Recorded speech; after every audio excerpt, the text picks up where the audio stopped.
Bom dia a todos, estamos voltando aqui.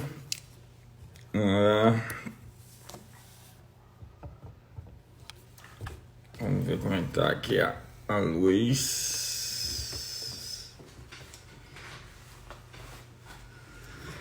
Temos um convidado especial hoje, sejam bem-vindos todos. Estou começando uma nova série de lives hoje. Então, deixa eu ver aqui.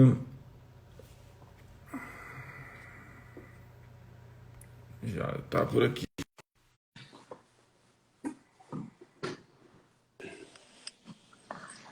Olá, Bruno E aí, Morada. Bispo? Tudo bom, meu amigo?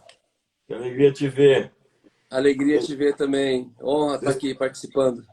Estou esperando um pouquinho o pessoal chegar. 2 Ok, minutinhos e a gente já começa. ok. E como é que tá tudo? Parabéns aí pela live que vocês fizeram no sábado. Legal, conseguiu Nós ver? estávamos com o evento simultâneo, não tínhamos combinado. Não deu para acompanhar, mas fiquei Ah, sabendo que foi muito bom. tá salvo lá no YouTube. Foi bem Ah, legal. que bênção. Eu fiquei sabendo que o Fábio Pochá e a Maria Gadu ganharam 1 milhão para fazer lives para o governo de São Paulo. Num momento como esse, é uma situação bem complicada. Também tivemos a live da Gabriela, que foi fantástica, né? É, Muita gente também. É um momento de reinventar a maneira de fazer as coisas. e usar a melhor melhor forma de comunicação, né, que existe hoje para conseguir continuar liberando aquilo que a gente carrega, a mensagem do Exato, Evangelho. exato, exato, exato. É, Brunão, vamos falar hoje. Eu estou começando um novo quadro sobre e depois. E depois disso tudo, como vai ser o mundo? Como vai ser o mundo pós-pandemia? Como vai ser o mundo pós-Covid-19? Eu Uau! li algumas explicações, algumas tentativas de explicar esse mundo e algumas maneiras que as pessoas estão falando sobre tendências, sobre saúde pública, por exemplo.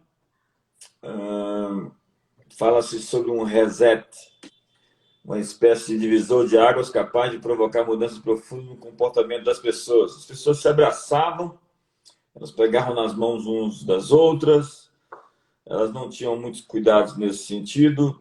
Nós, brasileiros, talvez sejamos os mais afetados, que a gente gosta de toque, ou É, será que você acha que a gente continua do mesmo jeito? olha, esses dias eu tive um compromisso e eu precisei encontrar um grupo de profissionais, assim, e eu vi como a nossa mente é bem automática, né? Eu já fui assim, e aí no caminho, assim, eu já fechei a mão, parei, todos eles me ofereceram o cotovelo. Eu falei, cara, tudo mudou, é verdade, tá tudo diferente.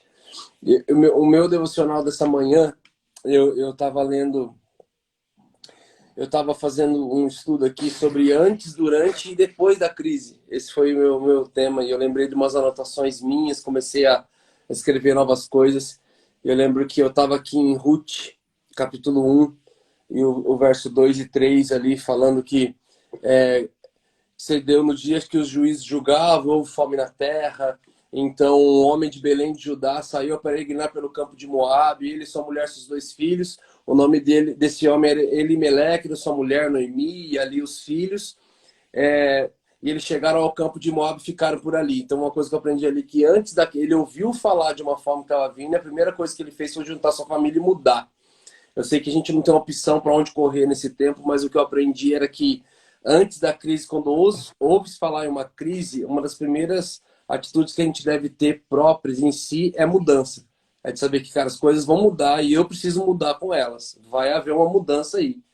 E seja essa crise na nossa vida pessoal, na nossa casa, as crises elas existem antes e depois da crise, quem nós somos. Eu acredito que durante a crise a gente precisa de muita organização, né? A gente vê que Jesus ali, ele falando para muitas pessoas e uma crise se instalou, né? Faziam 3 dias que eles estavam ouvindo Jesus e a crise agora era de fome. E aí Jesus precisou organizar o povo, mande que o povo se assente. E naquela hora, naquela organização, então Jesus fez o milagre e com muita ordem, decência, muita organização, durante aquela crise, o povo foi suprido naquela necessidade deles. Eu acredito que depois dessa crise, muita coisa vai mudar, mas uma coisa que eu estava lendo hoje aqui, assim, meditando em Jesus, e é algo que o Senhor tem trazido uma latência no meu coração nos últimos dias bem forte, assim, é sobre o dia da aflição, né? Que no mundo nós vamos ter aflição, mas tem um bom ânimo, né? Eu lembro que alguns anos atrás eu fiz esse teste pessoal, assim. Eu falei, Jesus, mas no dia da aflição, a primeira coisa que vai embora da nossa vida é o bom ânimo. A primeira coisa que vai embora é o sorriso no rosto. Não faz muito sentido esse versículo, assim. E eu lembro que eu fiz um teste pessoal, eu falei, então eu vou ficar toda essa semana, não vou permitir que nada tire meu bom ânimo. E todos os dias, de segunda até sexta, eu tive coisas ruins, más notícias, fechamento no trânsito, eu tive um monte de coisa que me tirou o ânimo, me tirou o bom ânimo. E eu lembro que acabou aquilo, Jesus falou comigo assim, você está achando que o segredo do bom ânimo tem a ver com seus dentes e seu sorriso. Mas o bom ânimo não tem a ver com seu sorriso, o bom ânimo tem a ver com seus olhos. Tem a ver com seu ponto de vista, tem a ver com se você vai ter olhos bons ou olhos maus. E ele me fez um mergulho na palavra naquela época e me fez ver tantas e tantas situações de pessoas que olharam, que todo mundo estava olhando, mas conseguiram ver o que mais ninguém estava vendo. 12 espiões foram enviados para ver uma terra prometida, 10 só viram problema. 2 enxergaram os problemas, mas viram a solução. E viram a promessa, né? Em cima de tudo.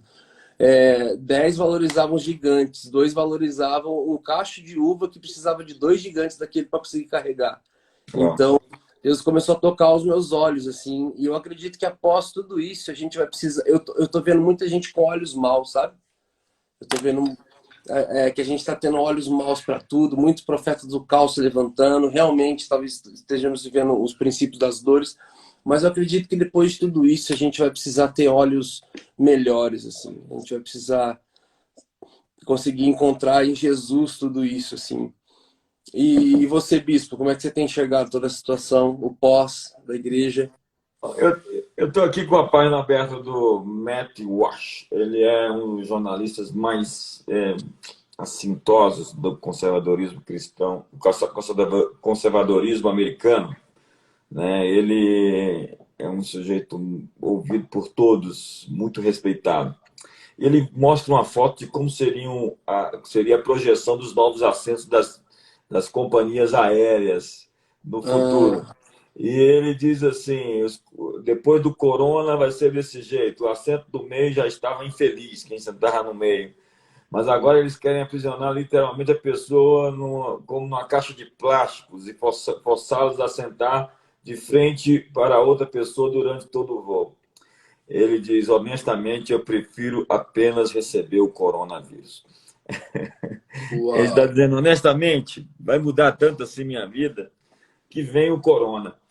A questão hoje é que há uma histeria real, né, sobre o momento. Eu quero falar sobre o futuro, mas eu preciso falar sobre o presente.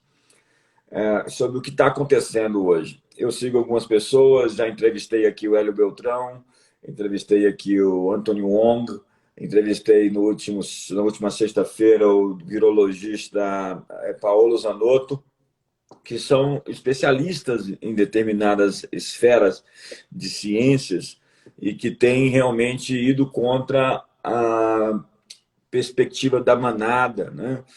A visão do boi, do gado. E o que nós temos visto é realmente que existe por detrás desse Covid-19 uma agenda política mundial. Isso é inquestionável. E especialmente no Brasil, com uma tentativa de desgastar o governo que está aí. E a gente não precisa ser esperto, mágico, profeta, guru, nem... Só precisa ter bom senso para enxergar que a coisa está fora do tamanho. Ela é desproporcional. Dados do Hélio Beltrão. Óbitos por gripe ou pneumonia no Brasil em 2018. Dados do SUS, Sistema Único de Saúde. 81.440 pessoas morreram de gripe ou pneumonia em 2018. Isso dá 6.787 pessoas mês. Óbitos do Covid-19 até agora, 2.500, 2.600 pessoas.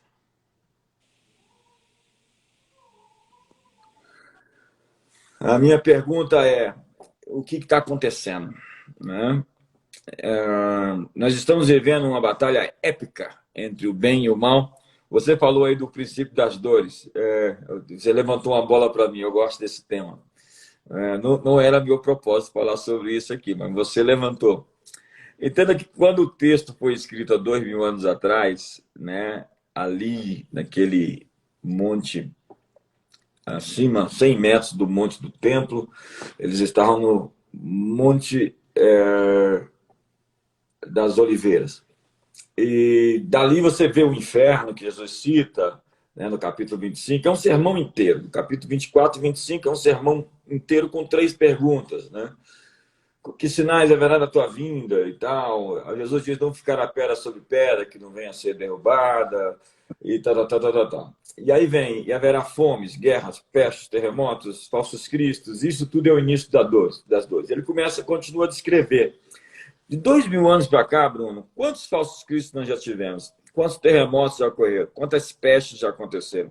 Quantas guerras já tivemos? Milhares, pelo menos 14.000 guerras na história humana.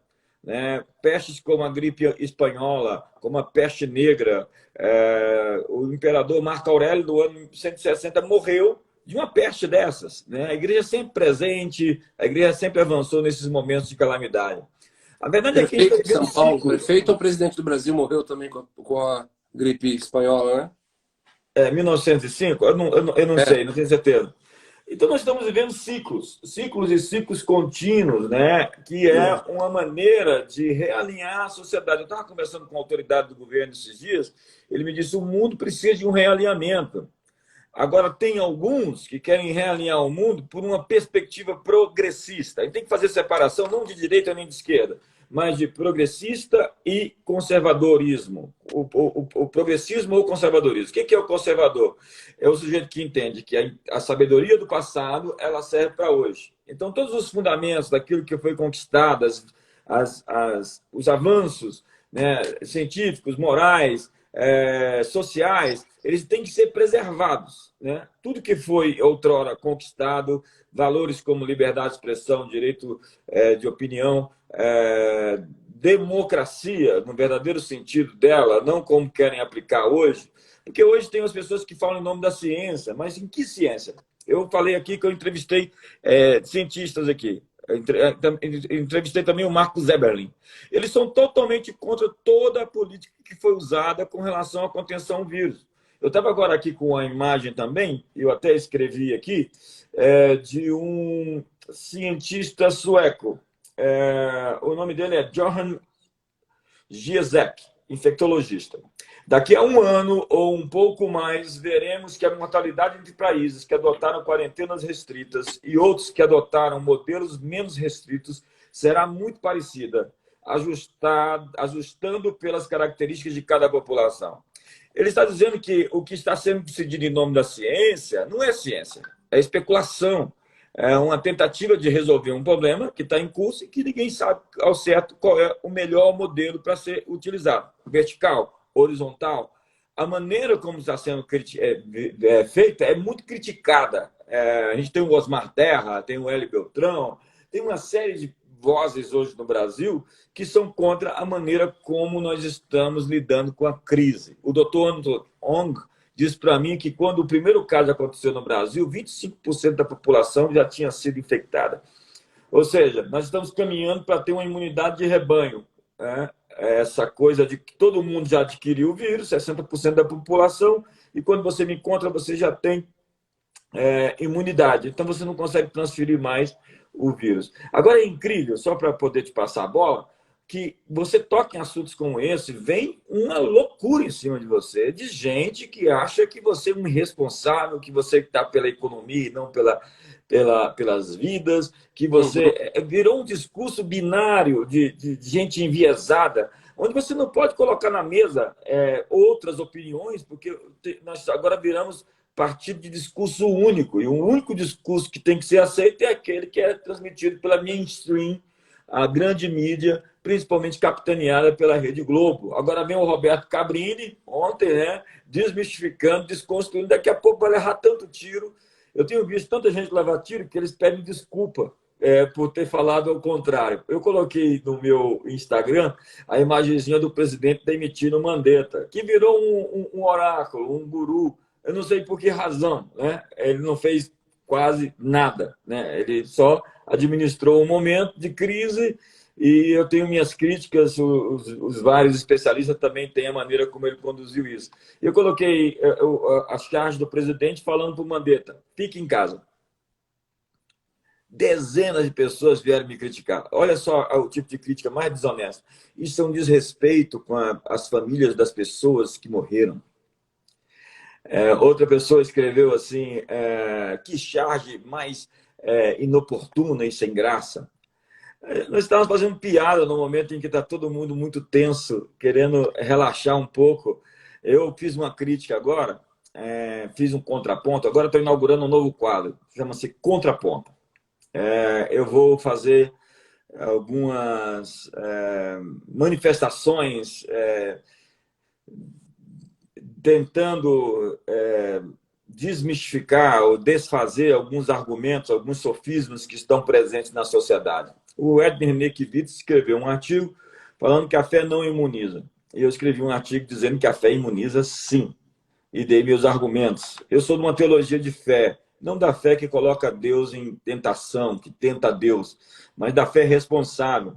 Porque a Bíblia está cheia dessa teologia. Se tiverdes fé, tudo é possível que crê. Podeis dizer aos montes que eles se ergam e se lancem ao mar, levantando sobretudo o escudo da fé, contra o qual podereis apagar todos os dardos inflamados do maligno. Ou seja, a fé te protege como um escudo. Nós não vivemos por vista, vivemos por fé. Essa é a nossa vitória que vence o mundo, a nossa fé. Tudo é possível ao que crê. Faça-se conforme a sua fé. Então, existem tantos textos na Bíblia. A fé é a certeza das coisas que se esperam, a convicção nos fatos que não se veem, porque Deus é recompensador, galardoador daqueles que têm fé. Então, a fé é uma instrumentalização transcendente, metafísica, sobrenatural, que vai acima das leis naturais da física newtoniana. Nós realmente podemos viver nessa esfera, sentado nas regiões celestiais. Eu vi um depoimento em Spokane, havia um cara lá em Washington, onde já se tinha, estou falando muito, eu deixo eu falar, microscópio aprendendo muito aqui. Os vírus na mão dele morrendo. Estou querendo lembrar o nome dele, até o final eu falo. Se mostrava, o homem tinha uma unção de cura tão grande que todos os hospitais de Spokane ficaram vazios pelas suas salas de cura. Ele tinha um ministério de cura extraordinário. A fé imuniza sim, ela não só imuniza, como ela cura muita gente, ela até ressuscita os mortos. Com você. E a gente viu agora a cena das igrejas na rua, a cada 2 metros, irmãos e irmãs de joelho dobrado, orando, exercendo a fé e vendo líderes. Você chegou a ver isso? Chegou a ver essa cena? E vendo líderes da igreja postando isso, em São Paulo, postando isso, falando sobre uma fé imatura. É bonito ver isso da parte deles, mas saber que isso não é a solução. Eu falo, cara, onde a gente está parando? Foi o artigo do Kivitz, né? Eu tinha escrevido antes, assim, falando para todos vocês, um artigo visceral. Eu tinha ido para cima com todo o gosto. Aí eu falei, eu preciso praticar a minha cultura da honra. Aí eu diminuí o tom, baixei a bola e escrevi um mais light, mais suave, low profile, mais leve. O nome dele é John Lake. John Lake, era o avivalista de Spokane. E Eu vi isso, eu acho isso fantástico, essa fé simples, né? Hoje, talvez, Bruno, a gente está vivendo aquele tempo da Ana que foi para o templo e começou a orar, orar, orar, parecendo uma embriagada, e chega um sacerdote desse e fala: mulher, deixa essa tua bebida. Talvez a grande analogia a tudo isso é: esse pessoal não percebe que o coração das pessoas está inflamado por uma resposta divina, e é isso que move Deus, a mão de Deus, essa simplicidade. Sim, essa imaturidade, por que não? Mas não, se ajoelha na rua, que coragem, que ousadia. É o Bartimeu que grita mais do que todo mundo, né? E todo mundo fala: para que esse escândalo? Fica calado aí, seu cego. E ele grita: filho de Davi, ele chama a atenção de Jesus. E a mulher que é desprezada, chamada de cachorra, fala: já deu, olha, você foi ofendida, você foi naquela igreja lá, te ofenderam. Volta mais lá, não. Ela: não, eu vou lá porque eu vou receber o meu milagre. E eu vou dizer para o pastor lá, aquele tal de Jesus, que ainda que só sobem as migalhas que caem da mesa dele, eu quero comer, nem que seja um pouquinho. Porque a fé anda com esse espírito de humildade, né? E é incrível, porque a mulher foi à busca da cura da filha e Jesus intencionalmente quebrou o orgulho dela.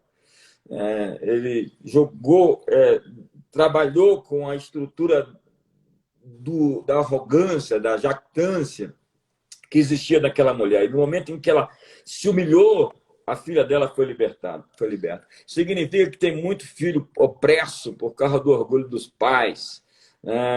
Mas o meu ponto é: essa fé simples, essa fé humilde, essa fé imatura, né? Ela realmente move o coração de Deus. Bispo, nós estamos vendo a guerra que a gente está vivendo política, uma guerra ideológica, uma guerra dentro da igreja, uma guerra nas lideranças, uma guerra de denúncia. A internet tem dado voz para pessoas que não têm voz, tem dado coragem para pessoas que não têm coragem de falar aquilo na cara, mas têm coragem de escrever as coisas das formas mais absurdas possíveis. E a gente vê líder levantando contra líder, político contra político, pastor contra pastor, e tanto barulho acontecendo de uma só vez, assim, tanto, sabe, um caos se instalando de todas as maneiras possíveis. E como que você consegue enxergar o pós de tudo isso? Sabe? Como é que você consegue... você acha que simplesmente assim que acabar a quarentena, acabar esse período todo, acabar essa... a gente vai voltar para os cultos e tudo bem, vai ser os cultos voltando para a vida normal? Eu acho uma ótima pergunta sua, mas deixa primeiro eu voltar um pouquinho atrás. Tá.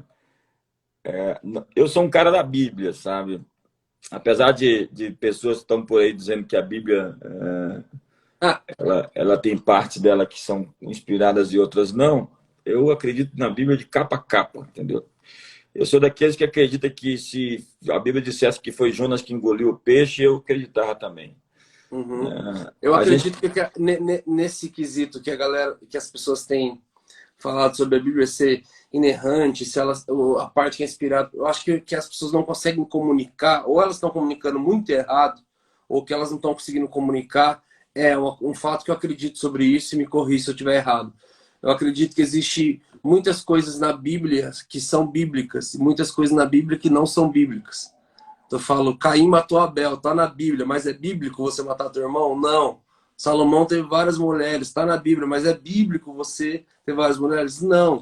Então tem muita coisa ali que tá ali como fato, você aprende com os erros dele, você aplica aonde eles consertaram, e tem coisas que realmente e tem que, para se tornar essa doutrina, tem que ser bíblico. A gente tem que encontrar isso na pessoa de Jesus. Então tem muita coisa que está na Bíblia que não é bíblica. Aquilo é um fato, realmente aconteceu, está na Bíblia, eu acredito no que aconteceu, mas não é porque aconteceu daquele jeito Então que eu ela é vou histórica. aplicar naquilo. Eu quero aplicar, é um fato histórico e tudo Ela é mais. histórica, ela é historiável, ela é confiável. Ela é a história da saga humana, cheia de muitos dramas. Ela não esconde os pecados dos seus líderes, né?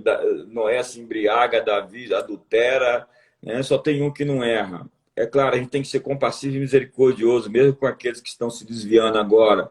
né, no caminho, na expectativa de que eles possam retornar, e a porta está aberta para isso, né, porque muitos têm deixado, eu acho que esse é um ponto também que a gente pode tratar, por que algumas pessoas têm deixado essa ortodoxia, e o que a gente pode fazer. Mas eu estou no caminho de responder a sua pergunta. Eu procuro ser bíblico, né? Eu escrevi lá a minha refutação, meu contraponto ao artigo do pastor, citando muitos textos bíblicos, né? E eu tenho um texto bíblico para citar para você sobre isso. É importante que haja partida entre vós, para que os aprovados sejam manifestos, né? Eu entendo que esse é um momento também de refinamento, de purificação, né? De alinhamento. As pessoas estão vivendo aí suas mais vastas realidades, e os segredos dos corações estão sendo revelados. Eu acredito que tem muito texto que é escatológico, apocalíptico, né? Que fala do futuro, como perder ou ganhar sua alma, que está acontecendo em tempo real. As pessoas já estão perdendo a alma delas, já estão ficando embrutecidas, endurecidas, anestesiadas nos seus nervos existenciais, elas já estão se tornando a própria mentira, elas não são mais, não dá para fazer diferenciação entre o mentiroso e a mentira, eles são ambos, eles se introjetaram, se imiscuíram, se inseriram um no outro. Não dá para fazer mais diferença entre o cara que peca sexualmente e o promíscuo. O cara é a promiscuidade em pessoa. Então a gente vê aquele texto de Davi dizendo: bem-aventurado é o homem cujo espírito não há dolo, quando o dolo ultrapassa a epiderme e ele se torna natureza, né? Como diz Jeremias: poderá o leopardo mudar suas listas ou o etíope mudar a sua pele? Como vocês poderiam fazer o bem se vós sois maus? É quando a natureza da pessoa se torna realmente corrompida, né? É o Judas, né? Tem um pastor aqui da igreja que diz que tem gente que tem o DNA do Judas, né? Ele, ele, ele vive aquilo como se fosse uma coisa muito interna, né? Aqui na Nova Aliança é Interiorizada. dito como foram entregues as paixões da sua carne, né? O próprio Deus entrega as paixões da sua carne. Romanos 1, né? Deus os entregou a uma disposição mental reprovável para desonrarem a si mesmos, né? Quando essa consciência fica cauterizada e incapaz de arrependimento, de uma metanoia. Mas respondendo a sua pergunta, depois disso é perdão, né? A paz entre os homens de boa vontade, né? Eu, como disse para você, eu escrevi um artigo bem quente para fritar o irmão. E eu senti que eu estava muito nervoso. E eu falei: vou mensurar isso aqui, metrificar, vou diminuir, porque eu não quero perdê-lo. Isso aqui é um aviso para ele, não é um rompimento. Eu acho que ele tem oportunidade de olhar e ver que existem alguns pontos cegos na vida dele que ele precisa ver. E quem sabe nós possamos mostrar. Mas respondendo a sua pergunta e fazendo outra, essa falta de perspectiva, né? Essa falta de alinhamento se dá por conta de uma carreira solo. As pessoas começaram a andar no evangelho sozinhas, largaram seus mentores. Cito o pastor em questão, que eu refuto e faço o contraponto. Não tem ninguém para ele para dizer as coisas. Eu me prontifiquei publicamente, porque não tinha o telefone dele, senão eu tinha ligado para ele, né? Mas não sei se adiantaria, né? Mas falta hoje nas pessoas esse espírito de comunidade. Eu acredito. Eu estava numa conversa com um ministro de adoração, muito amigo meu, e nós estávamos conversando sobre vários ministros que já foram vozes, alguns que se perderam, e um grande caso no Brasil que veio uma ascensão muito grande e de repente falou que não devia. E aí ele estava falando sobre uma pessoa que caminhava com ele. Ele falou assim: Bruno, ele falou assim, cara, o maior segredo foi não se isole, não queira ser a maior opinião de todos, dê ouvido. E eu acredito nisso que o bispo está conversando agora, essa última frase. Eu tenho lido novamente as cartas dos reis, e o final de todas as cartas, quando vem falando a história deles, e o final de todos os reis, os últimos versículos sobre ele, é uma sinopse de como foi a vida dele, né? E vem falando, e o rei tal, ele fez isso, fez aquilo, ele foi mal com isso, foi mal com aquilo, foi mal com isso. e termina dizendo, e tem uma ressalva em todos eles, tem uma ressalva em todos eles dizendo, e este rei não derrubou os altares da colina.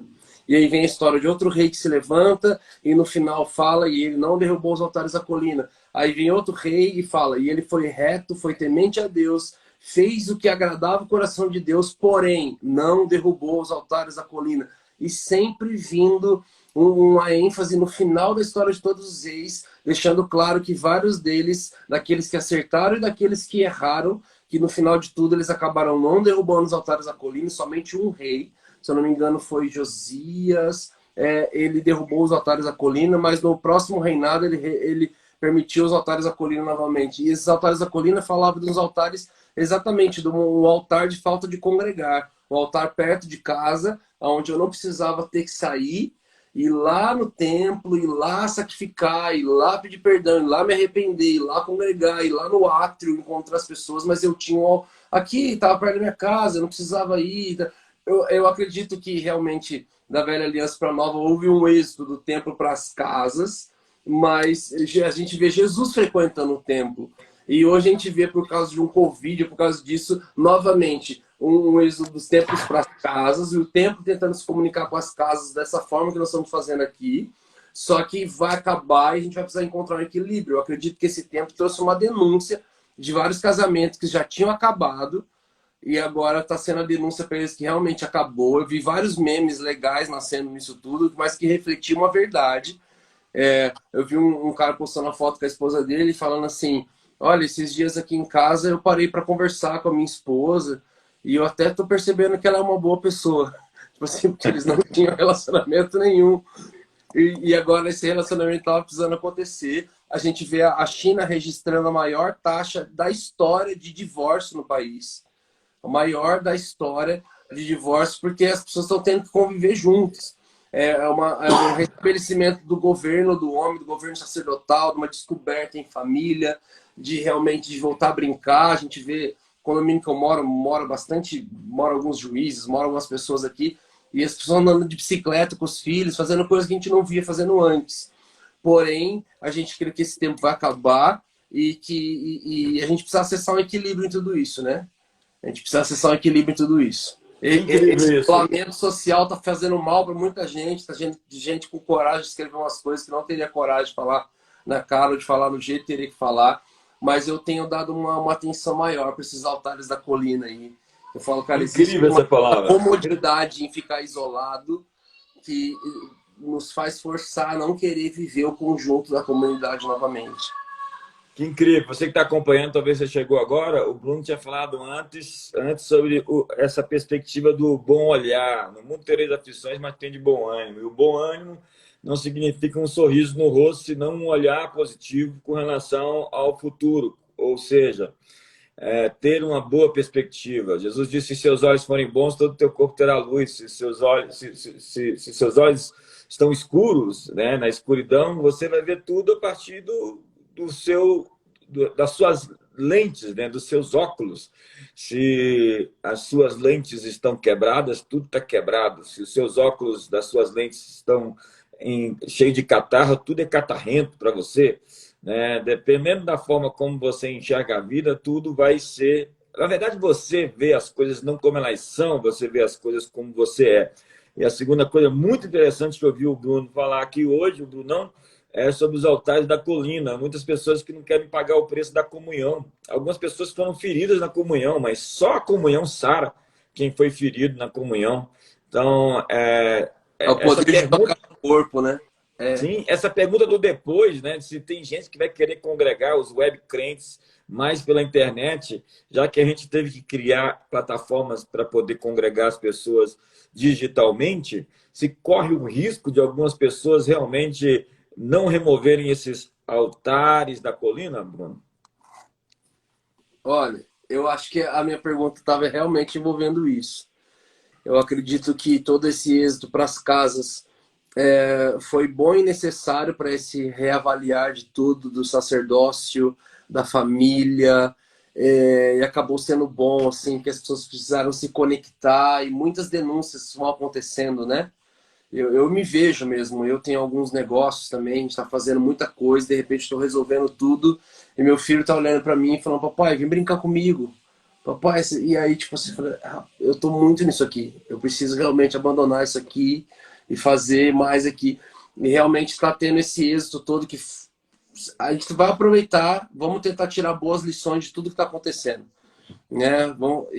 Mas eu acredito que o pós de tudo isso, talvez muita gente se acostume com tudo isso e precise voltar realmente com força. Eu acredito que esses altares de casa estão sendo erguidos, mas para algumas pessoas feridas e outras, esse altar de casa vai poder se tornar um altar da colina, né? E vai Eu querer fugir creio. e roubar da comunhão, e a gente vai precisar acessar o equilíbrio em tudo isso, né? Não é à toa que Paulo fala sobre o espírito de poder, amor e equilíbrio, né? Equilíbrio, a Sim, moderação, conseguir equilibrar todas as coisas. sim. Sim. Me Acredito que tem veio. muita gente também se ferindo com a igreja, não vou falar com a igreja, mas com a estrutura, a instituição, num tempo onde as pessoas estão tão preocupadas, né, com a sua finança, com o seu negócio, tanta gente falindo, quebrando, passando necessidade, tanta gente que não fez um fundo de reserva, que não pensou nisso, que não se preparou para isso, e precisando de um amparo, e de repente vê algumas instituições religiosas mais preocupadas com a sua própria arrecadação do que com a vida da pessoa.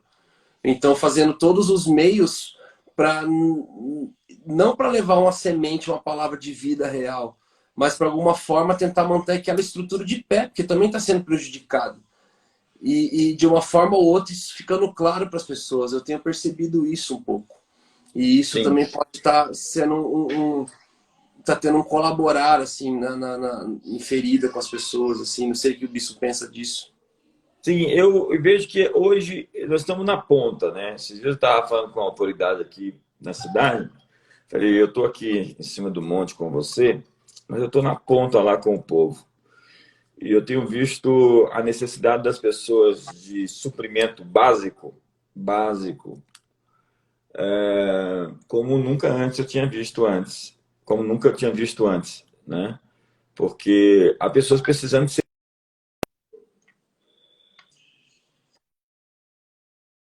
Alô? pessoas precisando, há pessoas precisando de alimento básico.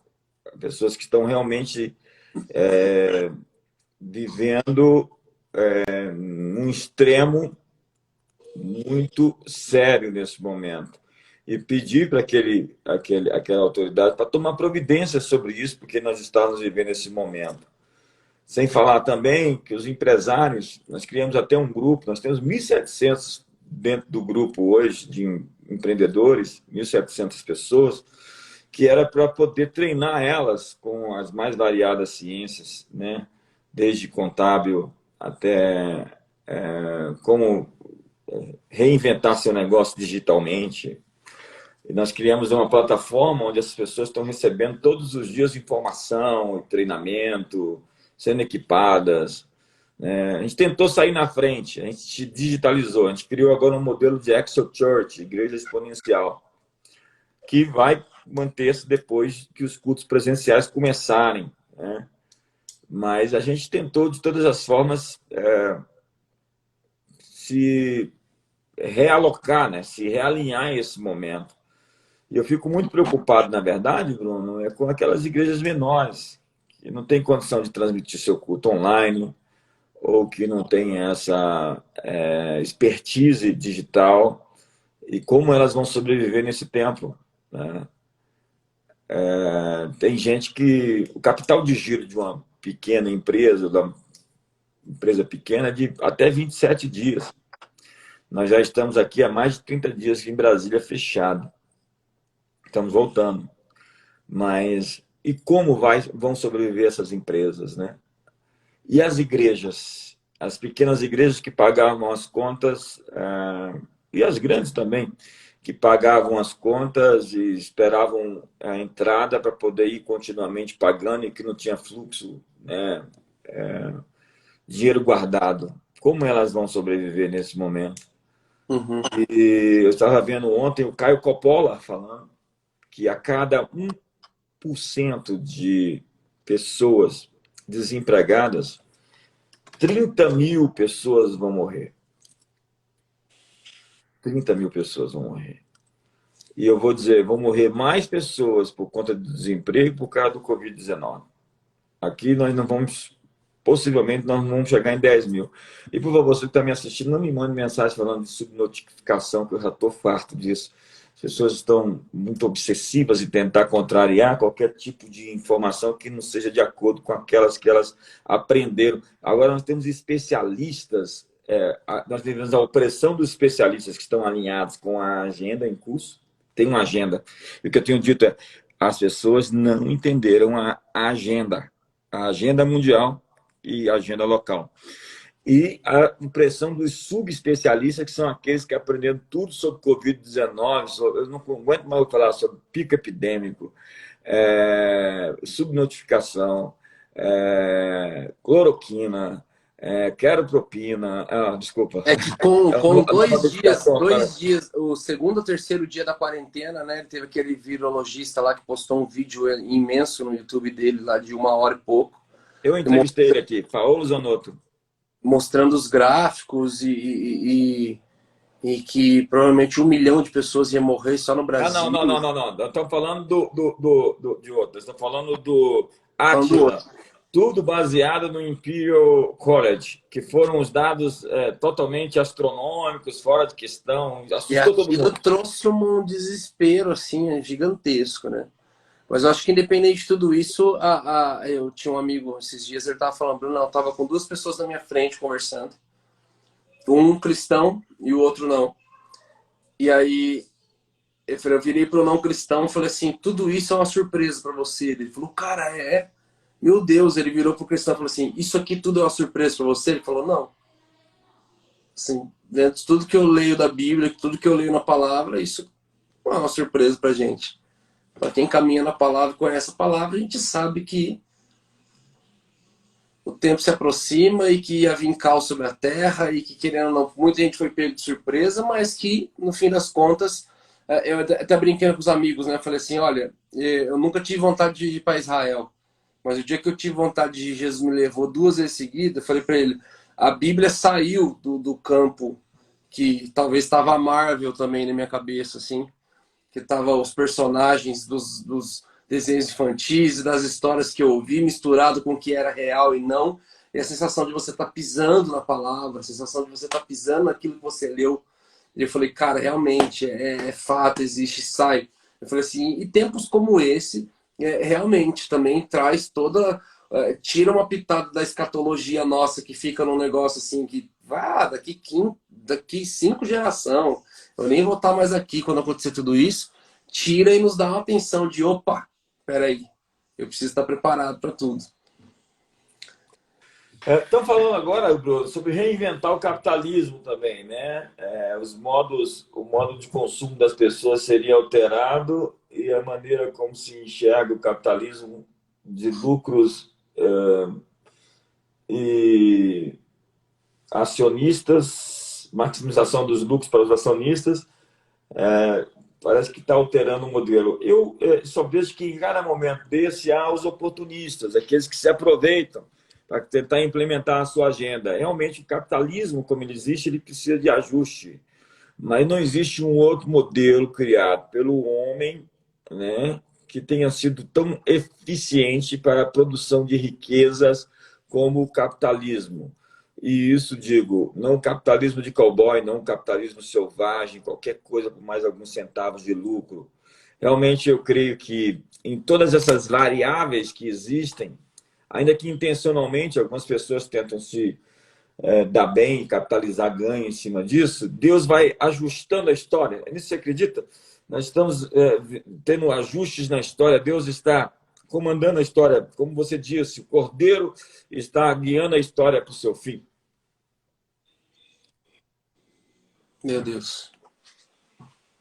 Meu Deus.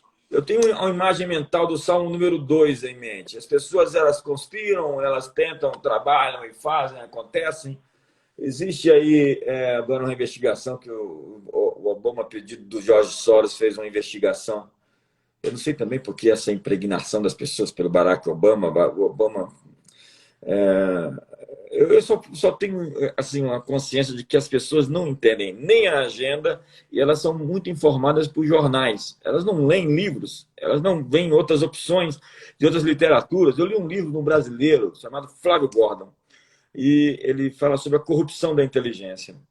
E ele diz que nós estudamos Jean-Paul Sartre, Michel Foucault, estudamos Derrida, né, a desconstrução. Nós sabemos muito sobre muitos personagens na filosofia, nas ciências políticas, etc. Mas ninguém ouve falar de Roger Scruton, de Jordan Peterson, de Thomas Sowell, outros personagens que propõem uma perspectiva de vida tão magnífica, tão conservadora e tão ideal, tão real, porque nós estamos inseridos, plasmados nesse universo socialista, marxista, cultural, de desconstrução dos nossos modelos. Aí surgem essas aberrações, né, que as pessoas trazem, são 70 e tantos gêneros.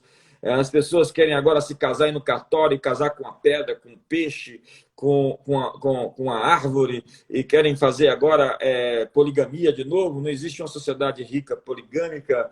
Elas querem criar, elas nascem homem, quer dizer que são mulheres, nascem mulheres, quer dizer que são homens.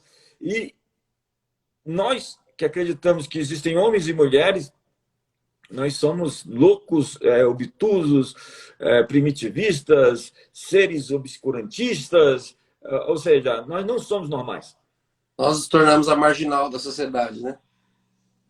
E aí o Salmo 2 vai descrever que Deus está rindo no céu, zombando dos seus inimigos, dizendo, vocês não sabem o que eu preparei para vocês. Eu vejo hoje esse cenário, apesar de toda essa agenda, né? Essa movimentação mundial para um governo global. Hoje tem tanta gente pedindo um governo global, esse globalismo, né? Virou engraçado, Bruno, que antes as pessoas dizem isso é mania de conspiração, é teoria de conspiração. Ninguém quer um governo global. Hoje já saiu todo mundo das tocas, né? Saíram agora da obscuridade. Não, ainda estão na obscuridade, tentando promover um governo mundial. Eu vi um autor falando sobre esse governo mundial, e quem me assegura que esse governo mundial não vai ter os índices de corrupção do governo do PT ou dos governos da África, ao invés de um governo como o da Dinamarca? Quem vai me dizer que esse governo será impoluto? E a nossa experiência é que quando você ajunta poder, dá poder para um grupo pequeno de pessoas, você centraliza o poder, a experiência é que realmente a corrupção ela vai fazer casamento com esse grupo de pessoas. Uau. E tudo que o Bispo explanou aí já fala sobre a agenda. Sim, sim. A gente está vivendo uma agenda de ocupação. A minha pergunta é porque a nossa live está misturada, então tem vindo muita gente que me segue e também está assistindo. E é um pessoal que talvez não tenha o costume de ouvir a respeito disso, que eu também não falo muito a respeito disso, então eles entenderem e aprenderem mais. E o George Soros é um dos caras que comandam essa agenda. Hoje a gente tem uma movimentação de Estados-nações governados por líderes com essa agenda progressista. O que é progressismo, né? É que alguns líderes eleitos por si mesmos, ungidos, autodivinizados, ele tem o poder de dizer para você, por exemplo, que você tem que ficar em casa, né? Você não pode sair na praia. Tá bom, em tempos de pandemia, vamos entender que pode ser que a gente precise obedecer em algum tempo, né? E a gente está obedecendo. Eu estou querendo ser claro aqui, eu não quero ser visceral. O que eu quero dizer é que esse pessoal pode se aproveitar desse momento, você que está me assistindo, para tentar mandar em você, na sua família, e dizer para você, por exemplo, que você não pode educar seus filhos da maneira como você acredita que deve educar. Que se o seu menino, e eu vou falar agora de uma experiência lá na Europa, Dinamarca, uma criança, homem, disse que era mulher. E ela chegou na escola dizendo que era mulher.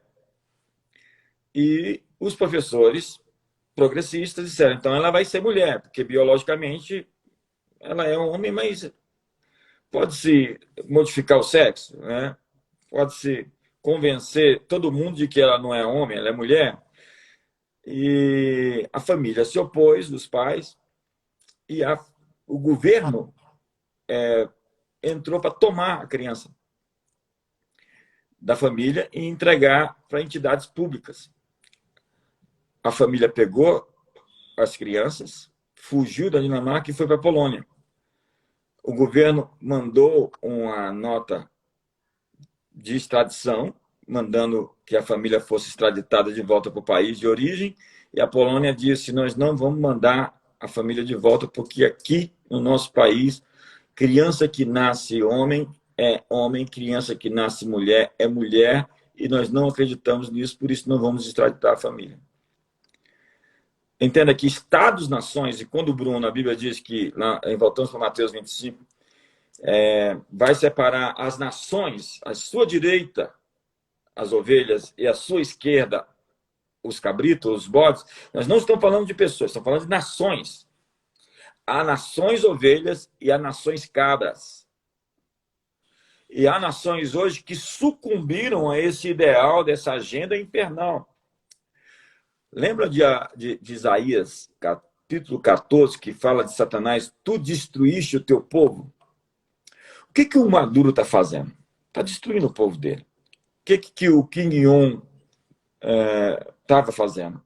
O que o Pol Pot, não sei o Khmer Vermelho, fez com o Camboja? 1/3 da população foi assassinada.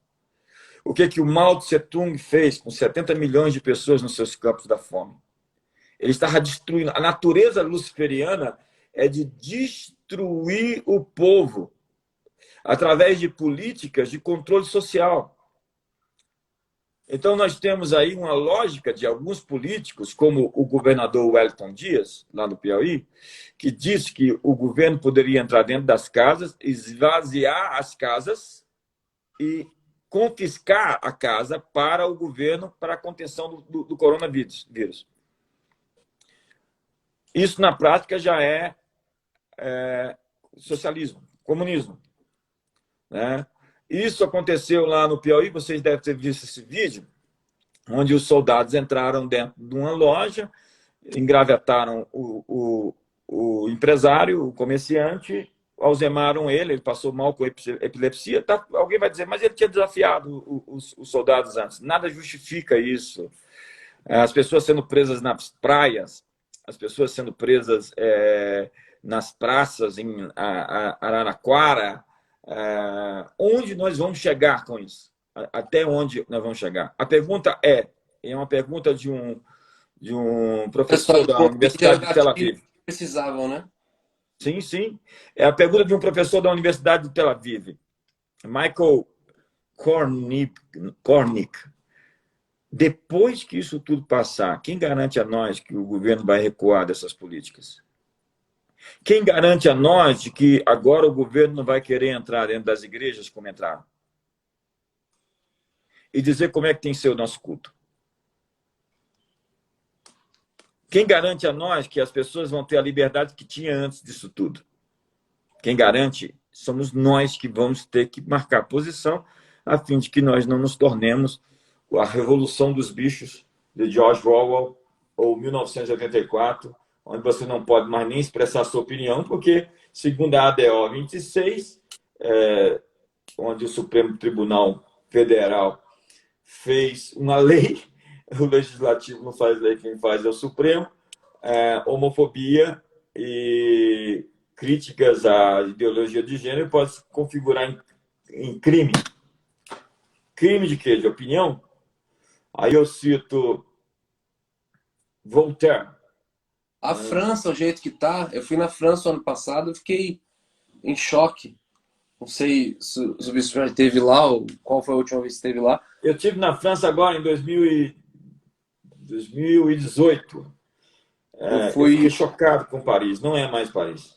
Eu fui ano passado em Paris, e eu fui na maior igreja de Paris, que com 370 membros consegue ser a maior igreja de Paris e a segunda maior da França. E aí não tem como. Se você tá com uma imagem de Jesus, se você tá com uma cruz na camiseta na rua, você é parado. Eles estão cometendo crime de indução de fé. Você induzir a fé de alguém é crime agora para eles. E aí os islâmicos estão dominando lá, chegando com 9, 11, 12 filhos. O governo dá um apoio e eles estão dominando toda Paris lá. E o menino falando, Bruno, eu desenhei uma cruz na minha carteira da escola, assim. E a menina veio para cima, eu fui parar na direção. E eu falei, como vocês evangelizam aqui? Eu falei assim, nós evangelizamos somente no metrô. Porque o metrô tem 15 portas para cada lado para a gente poder sair correndo. Eu fiquei lá vários dias, eu conversei com meninos que foram, eles já foram para a cadeia várias vezes, porque eles foram pegos com a roda de voz e violão cantando. Só que se alguém percebe, não é nem assim, os políticos ou a polícia, não, a população. Alguém passa e percebe que aquilo que eles estão cantando é sobre Deus, eles param e falam, vocês sabem que vocês estão fazendo errado. Vocês estão induzindo a fé das pessoas. Isso é crime. Isso não pode acontecer. E as pessoas começam a chamar a polícia, começam a chamar as pessoas. Falei, cara, não é possível que é verdade. Na França, eu nunca ouvi falar nisso. E a gente vive ouvindo falar de Paris e tá desse jeito aqui. Falou, tá, ele já foi pra cadeia, ele já foi, ele já foi, ele já foi. Os meninos começaram a apontar os meninos que foram parar na cadeia porque estavam cantando louvores na rua, porque estavam evangelizando no metrô. E eu falei, não, não pode ser. Tá muito mais perto do que a gente imagina. Agora, a gente só tem que decidir se isso vai acontecer aqui no Brasil ou não, entendeu? Porque a gente tem presença apostólica para poder se posicionar com relação a essa agenda. Eu estou falando sobre a divisão entre nações ovelhas e nações cabra. Uma Agora, quando a pergunta, gente começou a ficar no final da live aqui, ô Bruno, parece que tá subindo. está subindo assim, Minutos para. sem parar. A gente vai voltar 10 minutos mais só para concluir, pode ser? Porque Pode está ser. fechando agora aqui, já faltam 2 minutos para fechar essa live. Que eu entrei meio-dia e o Instagram só está dando 1 hora. A gente vai ter que voltar 10 minutinhos para concluir. Pode ser? Pode ser. Pegamos daqui.